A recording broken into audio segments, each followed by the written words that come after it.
ಇವತ್ತು ಮೈತ್ರಿಯಲ್ಲಿ ಅವರು JDS ಪಕ್ಷದೊಂದಿಗೆ ಹೊಂದಾಣಿಕೆ ಆಗಿದೆ. ಬದಲಾದ ಪರಿಸ್ಥಿತಿ, ಅದೇ ಬದಲಾದ ಸವಾಲು ನಮ್ಮ ಮುಂದೆ ಇದೆ. ನಿಮಗೊಂದು ವಿಷಯ ತಿಳಿದಿರಲಿ, ಒಂದು ಕಿವಿ ಮಾತು ಹೇಳ್ತೀನಿ.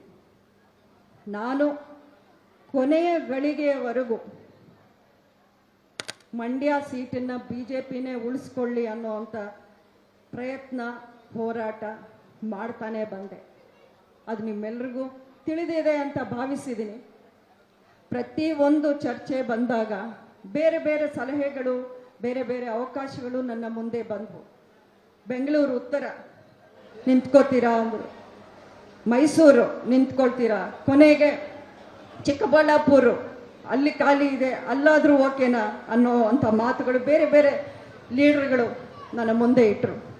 ಆದರೆ ನಾನು ಯಾವುದೇ ಕಾರಣಕ್ಕೂ ನಾನು ಎಲ್ಲೂ ಹೋಗಲ್ಲ. ನಾನು ಇದ್ದರೂ ನಿಂತರೂ ಗೆದ್ದರೂ ಸೋತರೂ ಮಂಡ್ಯನೇ, ಮಂಡ್ಯ ಬಿಟ್ಟು ನಾನು ಎಲ್ಲೂ ಹೋಗಲ್ಲ ಅನ್ನೋಂಥ ಮಾತನ್ನು ನಾನು ಹೇಳಿದೆ. ಸ್ವಾರ್ಥ ರಾಜಕಾರಣ ಮಾಡೋದು ನಾನು ಕಲ್ತಿಲ್ಲ. ಯಾಕೆಂದರೆ ನಾನು ಒಂದು ರೀತಿಯಲ್ಲಿ ನೋಡಿ ಬೆಳೆದಿದ್ದೆ ಅಂಬರೀಷ್ ಅವರ ಚೌಕಟ್ಟಿನಲ್ಲಿ. ಅವರು ಎಂದೆಂದಿಗೂ ಅಧಿಕಾರಕ್ಕೆ ಆಸೆ ಪಟ್ಟವರಲ್ಲ. ಆ ಅಧಿಕಾರದಲ್ಲಿ ಅಂಟುಕೊಂಡು ಕೂತ್ಕೋಬೇಕು ಅನ್ನೋದು ಯಾವತ್ತೂ ಅವರಲ್ಲಿ ಇರಲಿಲ್ಲ. ಅದೇ ನನಗೂ ಇವತ್ತಿನ ಒಂದು ಮಾರ್ಗದರ್ಶನ, ಸ್ಫೂರ್ತಿ. ಇವತ್ತು ಮೈತ್ರಿಯಲ್ಲಿ ಅವರು JDS ಪಕ್ಷದೊಂದಿಗೆ ಹೊಂದಾಣಿಕೆ ಆಗಿದೆ. ಬದಲಾದ ಪರಿಸ್ಥಿತಿ, ಅದೇ ಬದಲಾದ ಸವಾಲು ನಮ್ಮ ಮುಂದೆ ಇದೆ. ನಿಮಗೊಂದು ವಿಷಯ ತಿಳಿದಿರಲಿ, ಒಂದು ಕಿವಿ ಮಾತು ಹೇಳ್ತೀನಿ. ನಾನು ಕೊನೆಯ ಗಳಿಗೆಯವರೆಗೂ ಮಂಡ್ಯ ಸೀಟನ್ನು BJPನೇ ಉಳಿಸ್ಕೊಳ್ಳಿ ಅನ್ನೋವಂಥ ಪ್ರಯತ್ನ, ಹೋರಾಟ ಮಾಡ್ತಾನೆ ಬಂದೆ. ಅದು ನಿಮ್ಮೆಲ್ರಿಗೂ ತಿಳಿದಿದೆ ಅಂತ ಭಾವಿಸಿದ್ದೀನಿ.